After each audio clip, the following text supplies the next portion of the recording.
Hello, today is Wednesday, January 7th. Welcome to episode 542 of Fault Lines, the National Security Institute's podcast that gets you quickly up to speed 3 times a week on the national security and foreign policy debates shaking up America. I'm NSI Senior Fellow Morgan Vigna, and I'm joined today by founder and executive director Jamil Jaffer, advisory board member Lester Munson, and visiting fellow Algene Sajeri. Yesterday, in one of the strongest signs of U.S. commitment to Ukraine's security, the United States and European leaders signed the Paris Declaration, establishing the architecture for Ukraine's long-term security, including legally and politically binding commitments to protect Ukraine following a potential ceasefire with Russia.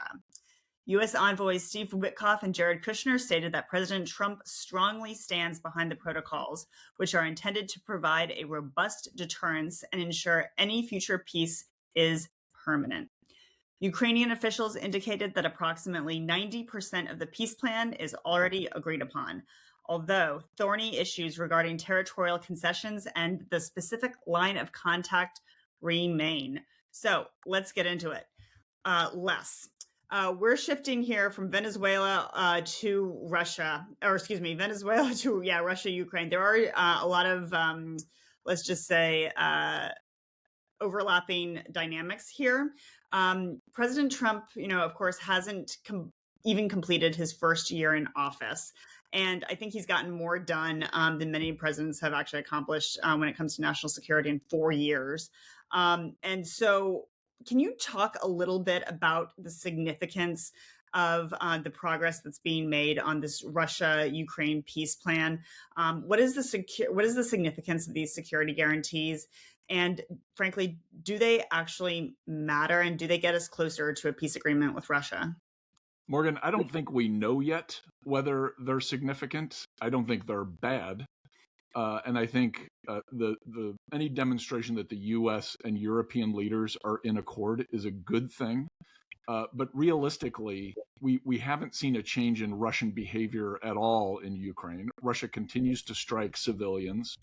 It appears to have no interest in any kind of actual peace agreement or ceasefire going forward. So this is still a little mushy to me. And no offense, Morgan, you called it legally binding. It isn't legally binding. It's a document that some staffer signed somewhere. The Senate has not been asked to endorse this. There's no official U.S. legal commitment to the enterprise. All of this stuff could change in about 5 or 10 days. And let me just point out one other thing. You kind of talked about how everything's connected. Right now, according to the Wall Street Journal, U.S. forces are pursuing a tanker that left Venezuela that's been reflagged as a Russian tanker. It's pursuing that tanker in the Atlantic Ocean.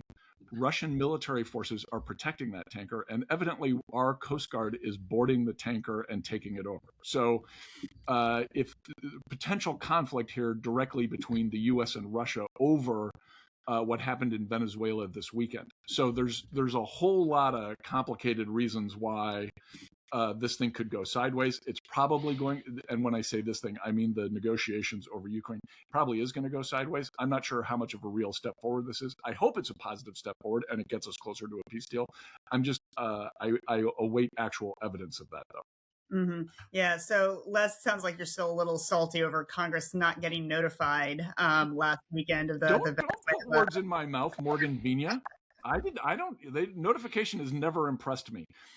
Bringing an international agreement to the Senate, that would impress me. Okay, I see. Well, that's not going to happen anytime soon. Algene, Russia has given no public sign that it would accept a peace deal with the security guarantees.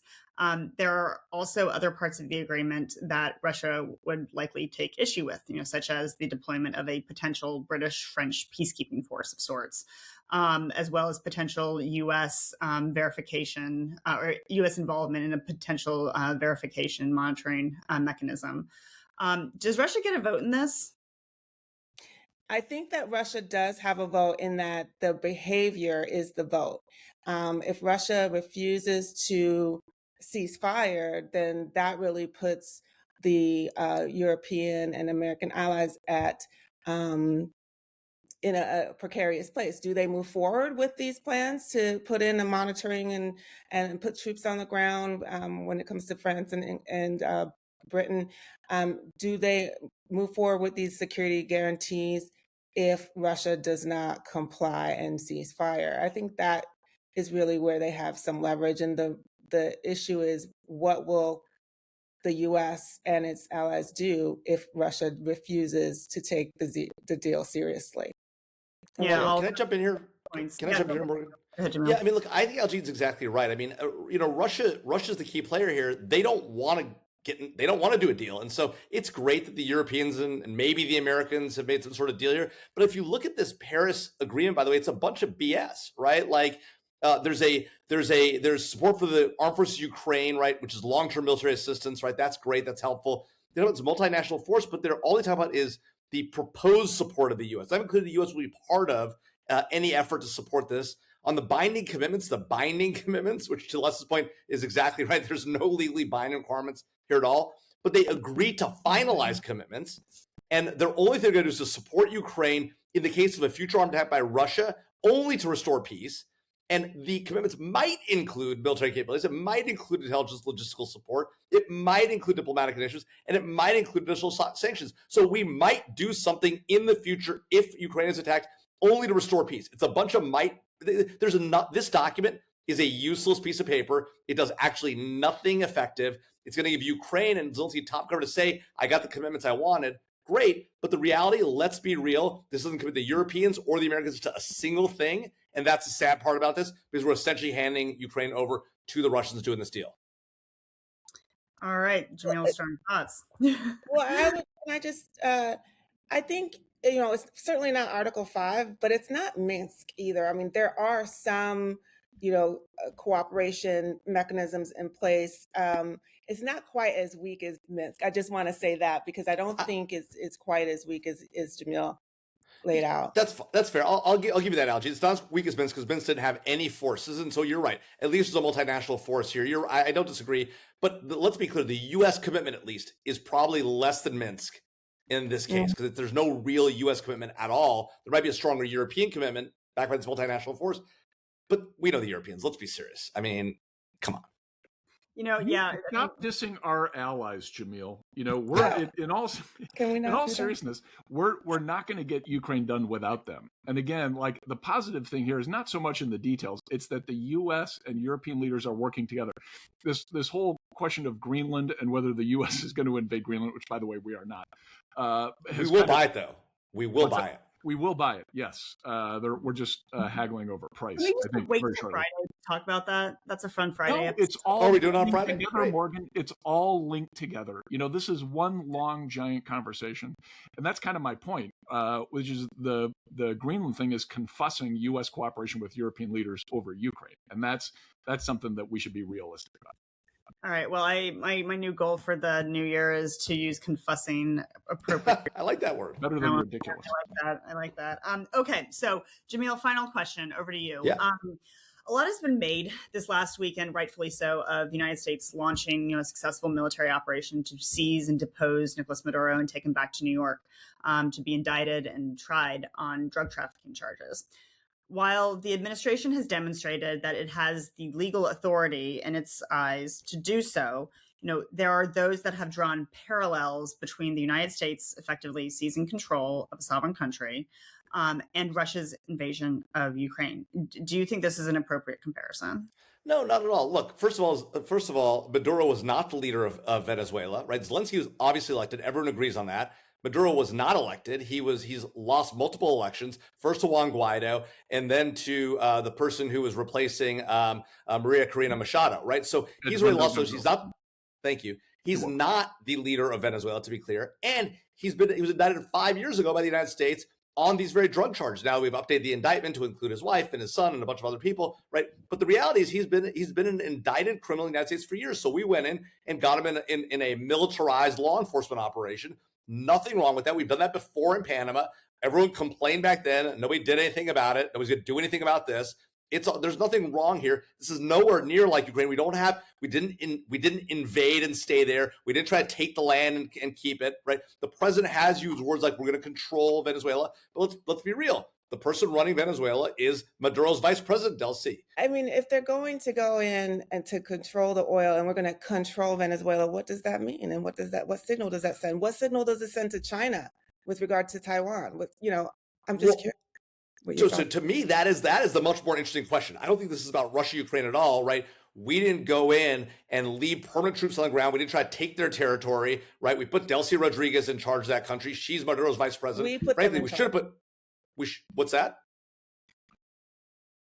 What's that? Yeah, the thing is, we put Rodriguez in charge. Well, we put her in charge in the sense that we said, if you don't do what we say, we might actually invade, right? We did threaten, right, that, but we're not there. We don't have troops on the ground. We're not killing Venezuelans. We're not engaging in attacks on civilians. This is nothing like Ukraine. Let's be clear. But I do think you have a great point, Algene, which is this does raise concerns about what signal it sends to China with Taiwan. Now, there are those, and I agree with some of them, who say it was important that we went after Venezuela at a time when the Chinese officials were on the ground. We made it clear that we're taking away one of their proxies, also a Russian proxy in the region, and we're going to put it in the hands, at least notionally, of somebody who's going to cooperate with us more than with them. That's what we think of Delcy Rodriguez. We'll find out.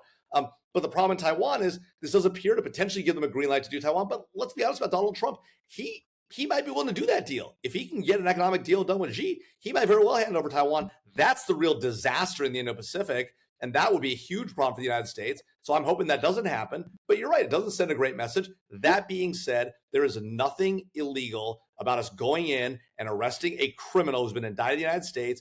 And we didn't leave troops there. And we did not take the president of any country, because Nicolas Maduro has been the president of Venezuela for nearly a half decade. All right. So, as with many of our podcasts, we start in Europe.